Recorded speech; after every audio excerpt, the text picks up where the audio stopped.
Hello बच्चों, let's see the question and the question says that write a short note on the following: A. infundibulum, B. ampulla, C. isthmus। तो आ जाओ बच्चों, थोड़े से की concept के ऊपर बात कर लेते हैं, चीजों को अच्छे समझ लेते हैं, तो क्वेश्चन सॉल्व करना हमारे लिए क्या हो जाएगा बच्चों, बेहद आसान। तो देखो बच्चों, एक एक करके स्टार्ट करते हैं। पहले जिस पॉइंट्स पे हम बात करने वाले हैं वो है इनफैंडिबुलम। इनफैंडिबुलम के बारे में पहले से बात करेंगे। तो कौन कौन सा पोर्शन आता है इनफैंडिबुलम, आप क्या बोलोगे? आप ये बोलोगे कि infundibulum is the part of, is the, कौन सा पार्ट है? Is the part of fallopian tube. Infundibulum fallopian tube का एक पार्ट है। फेलोपियन ट्यूब को दूसरे आप क्या जानते हो? ओविडक्ट भी बोल सकते हो, है ना। इनफैंटिबुलम का शेप कैसा होता है? फनेल शेप होता है। द शेप इज, कैसा शेप होगा बताओ? Funnel shape. कहां पे प्रेजेंट होगा? आपको तो पता होना चाहिए, मेरे लिखने से पहले आपका आंसर आ जाना चाहिए। कहां पे प्रेजेंट होगा? Present near the ovaries. Ovaries के पास प्रेजेंट होगा, है ना। और यहाँ पे क्या कंसिस्ट होगा, क्या प्रेजेंट होगा? फिम्ब्रीज इज अटैच्ड। क्या बोलोगे? फिम्ब्रिए जो होता है, जो basically finger light ciliated projections होते हैं, वो इनफैंटिबुलम पे अटैच्ड होता है। तो आपने अभी जिसके बारे में जाना वो बेसिकली क्या है? इनफैंटिबुलम। और आपने इनफैंटिबुलम के ऊपर शॉर्ट नोट लिखा। अभी हम जिसके बारे में बात करने जा रहे हैं वो नेक्स्ट पार्ट हमारे पास क्या आता है? एम्प्यूला।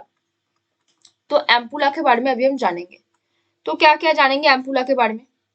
देखो बच्चों, ampulla is the part of fallopian tube. क्या बोलोगे? एम्पुला भी क्या होता है? पार्ट ऑफ फेलोपियन ट्यूब होता है, या फिर आप उसको ओविडक्ट भी बोल सकते हो, कोई दिक्कत वाली बात नहीं है, ठीक है। ये सबसे वाइडेस्ट सेक्शंस होता है। क्या होता है? सबसे widest section of the fallopian tube, है ना।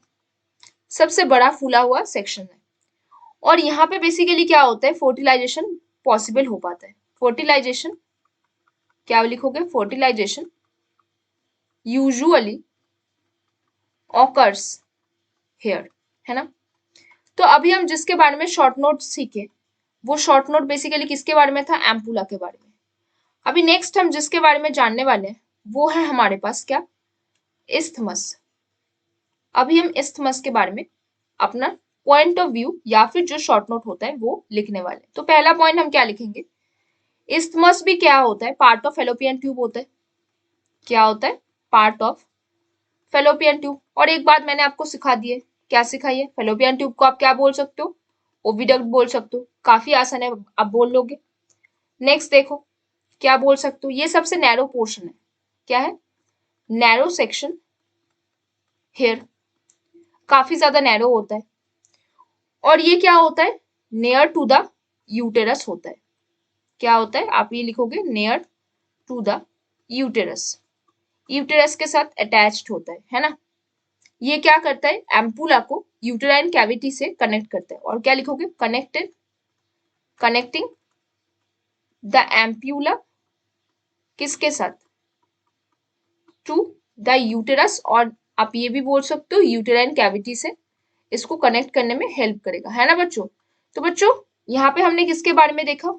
हमने यहाँ पे इस्थमास के बारे में देखा। तो हमें जो जो शॉर्ट नोट बोला गया था कि इनफैंटिबुलम के बारे में बताओ, एम्पुला के बारे में बताओ और इस्थमास के बारे में बताओ, वो हमने सब सीख लिया। तो बच्चों, hope you understand the question very well. Best of luck बच्चों।